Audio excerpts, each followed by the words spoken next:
Hey everybody, this is Professor Jason Snart. I'm going to be your instructor for our English 1152 poetry class here. So we actually have two poetry classes at COD. English 1152, which is this one, and then there's 2252, which I actually also teach. And sometimes people are, I think, understandably a bit confused if you're just on the outside looking in.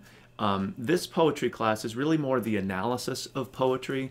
The other one, the 2252, is housed kind of within our creative writing group of classes, which is much more the writing of poetry as opposed to its analysis. Although, to be perfectly honest with you, and maybe it's just because I teach both and so it reflects my approach, I think that the two aspects, right, of analysis and maybe more the creative side, they're really hard to disentangle, or at least they actually complement each other really well.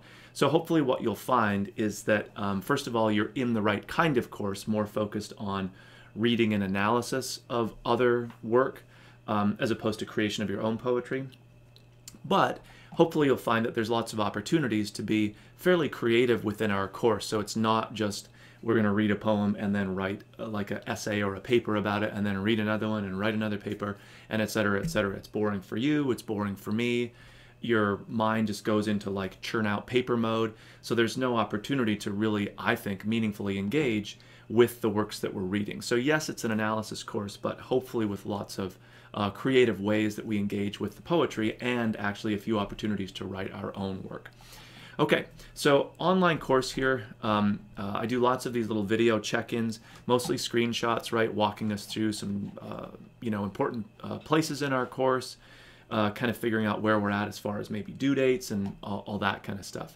Clearly unscripted, and I try to keep them relatively short, but some of them go on, a little bit longer than I expect. This one, for example, we'll take a quick look at our first unit, so the first work that we have to do. We'll look at our due date structure, but I just want to sort of orient you to the course. I think one of the most important things, really taking any course, but particularly online, where we don't have that regular face-to-face meeting, your only interface with the materials is obviously through Blackboard here. It's really important before we get into any content for the course that you just feel comfortable navigating your way around. I know online courses, or really any course, they can be laid out differently. There's no one right way and, that everybody has to follow necessarily. I like that flexibility, but it also, I think, then is important, maybe incumbent on me, to direct you or sort of guide you as we get into our course about, where things are, how to navigate, how things work a little bit. So once you get used to that, you're no longer fumbling with the technology or the orientation part, and you really can just do the content part. I'm also really committed as an online teacher, really a teacher across like face-to-face, blended classes, and online, of getting students involved, not just with the material or just with me, but interacting with each other. And so sometimes it can feel that that's slightly more difficult online because we're not, again, all in the same room together a couple times a week.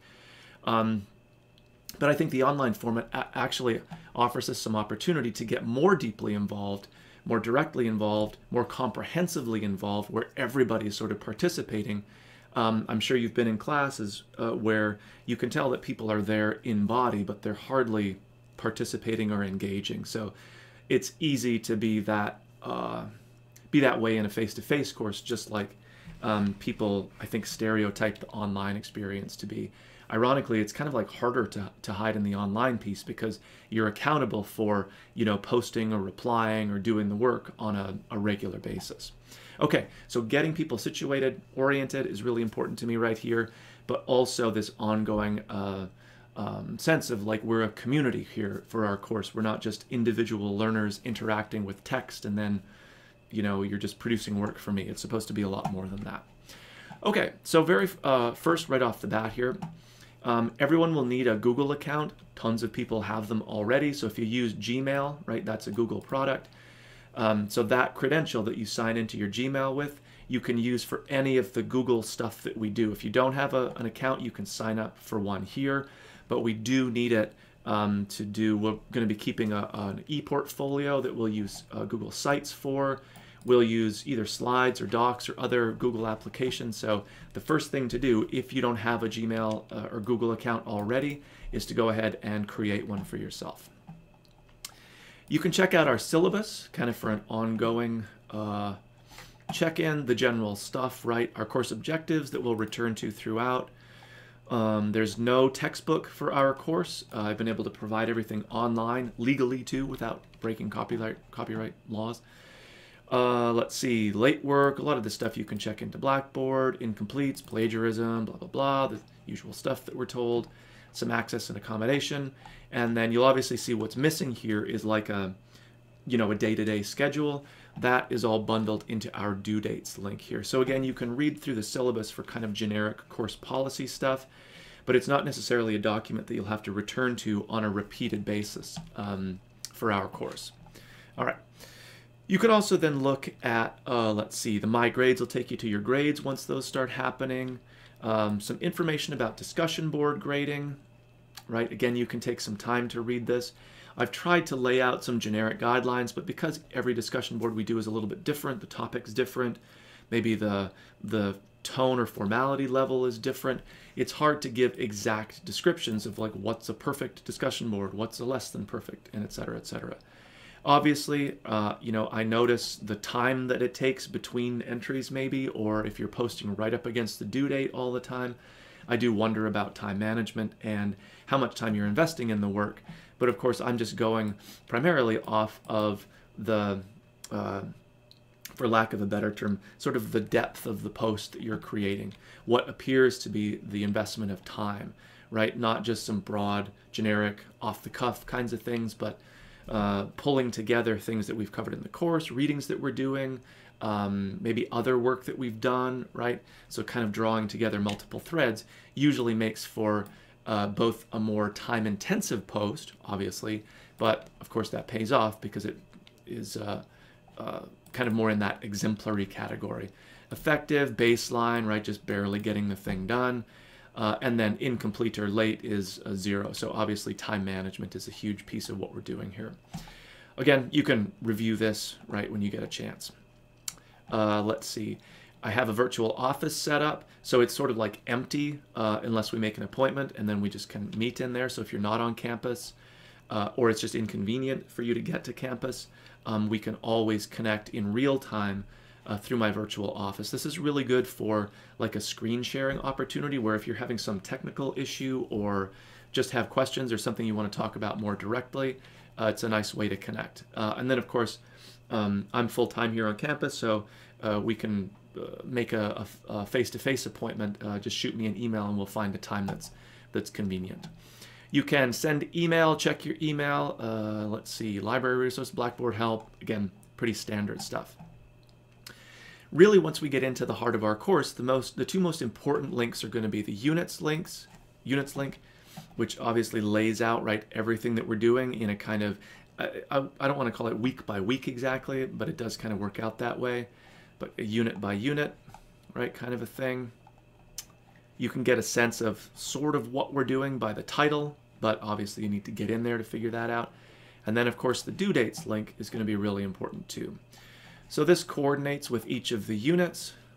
The first unit is just a little bit weird. So we have an initial Thursday due date where everything in Unit 1 is due by that Thursday, except for things that require like a reply where there's always a little gap between when the main work is due and then if there's replies required. So I wouldn't recommend working ahead in the course because it's meant to be interactive. So I've seen students try to get ahead, right, by doing a whole bunch of stuff. Often they just rush through it, so it's not that great. But then they also forget to go back and pick up the replies, right, where other people have done some stuff too. And so in an effort to get ahead, they actually really do some damage to their grade. So it's not super effective. Keep up with where we're at. Keep an eye on maybe a next unit ahead, and that'll be good. You don't have to wait, obviously, until these due dates to submit work or complete things. And clearly, if enough people have done the main work for Unit 1 by, let's say, this Thursday, you can start doing replies as soon as people start posting work. So again, it's not like you have to wait, have this completely done, and then do this part, or wait for whatever the second due date is to do replies. But at least we have this little bit of a buffer there to make sure people get, or enough people get stuff done for that main due date, and then we have that little gap before replies are due. Like I said, Unit 1 is a little bit different only in as much as we have till Thursday kind of to get the ball rolling here. But then we have a pretty regular Wednesday, Friday, Wednesday, Friday, Wednesday, Friday turnaround. I suggest for people to like put reminders in your phone, you know, on that Monday or Tuesday or whatever. So really give yourself every opportunity to be successful. The other thing that I would sort of like point out is that once you've done, say, this stuff for Unit 1, you can obviously be finishing this, but you can also be looking forward to and beginning work on this part. So you can sort of, you might find some overlap between finishing this stuff up and this stuff. And then again, the same will occur here where you're finishing that, but also maybe getting a jump on whatever that next unit's work is. So the units can overlap a little bit depending on, again, the timing of when people are getting things done and when you want to do the reply part. Let's see. Okay, so obviously you just get in the habit of coordinating. All right, Unit 1, I know when it's due, but now what's expected of me? So we pop into Unit 1 or 2 or whichever one we happen to be doing. And this is really not a content unit so much as just an opportunity to get to know each other and then to set up your website or your portfolio, your e-portfolio. Those are all terms we'll use. They all mean the same thing. Using the Google Sites Builder. Make sure you go to the new one by following, going to the link here. And then you can really just sort of follow along the instructions. So most or many of our units are set up this way, so it's good to get used to this right now. Where we have what you can tell is an embedded document here. They're just a lot cleaner, like to edit. It's really easy to embed these images, so they're easier for me to produce. So make sure that you're always scrolling kind of within the screen to find everything. But this embedded doc is, the portfolio assignment is actually contained in a tool in Blackboard, the discussion board, right? So the first part of what you're doing here is creating your website and then building an About Me page, right? Just kind of introducing yourself. Make sure that there's a picture on there so we can see who you are. We can begin to attach names and faces. It walks you through all this stuff, making sure that you publish that URL. And then what you want to do is once you have your website built is use the discussion board tool in Blackboard here to simply post that URL. That way we can all visit each other's pages, right? So there's the internal assignment that's having you work in Google Docs, but we're still sort of gathering that work using the discussion board here in Blackboard. Notice too that because we're using that discussion board, we also have this reply component, so that's where our double due date system comes in. By the main due date, you have to have your website finished or built, the About Me page finished, and your URL posted in a main thread here. And after you've done that, and others have done that as well, go into the discussion board, visit a few other people's About Me pages, and then reply to at least 4. Again, using the reply tool in the discussion board. And like I said, a lot of our units are set up with kind of an embedded assignment here. Maybe it's taking us to a document, a slideshow, a Google site.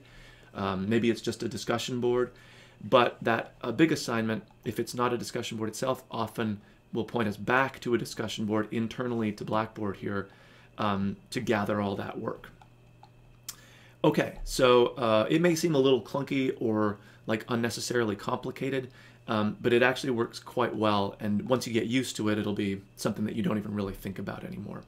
So that's all you've got to do for Unit 1, all right? Setting up that Google account, and if you don't have one already, and then building your page. But I've given us like what I think is a lot of time to do that basic thing, just so people also have the chance to sort of navigate through the course. You can see all the units are set up here, so you can kind of check into any one that you like. Hopefully things are self-explanatory. Most of the readings we do will be linked to like the Poetry Foundation page, or in this case like lyrics page. A lot of times I'm trying to find an example. There's not one here, but I might edit or revise things, but it won't be so drastic that if you look now, it'll be completely different, you know, a few weeks down the road. Don't work ahead. I think that often backfires on people, but you can certainly look ahead to see what kinds of stuff we'll be doing. Okay, so I'm going to leave it there for now. If you have questions or concerns or anything, you can always be in touch with me. My contact info is in the syllabus, but also in this Professor Snart link here. So anything that you're hesitant about, it's always better, I think, to check in with me, send me an email, and I try to get back with people right away, just so you're, the more confident you are about how to navigate the course and what's actually expected of you, I think it improves. I mean, it lowers your stress level, which is great, but it also tends to improve the work that you're doing because you're just focused on that and not questioning yourself as we go through. Okay, so I look forward to meeting everybody in our first introductions unit here, and I will check in again with everybody soon.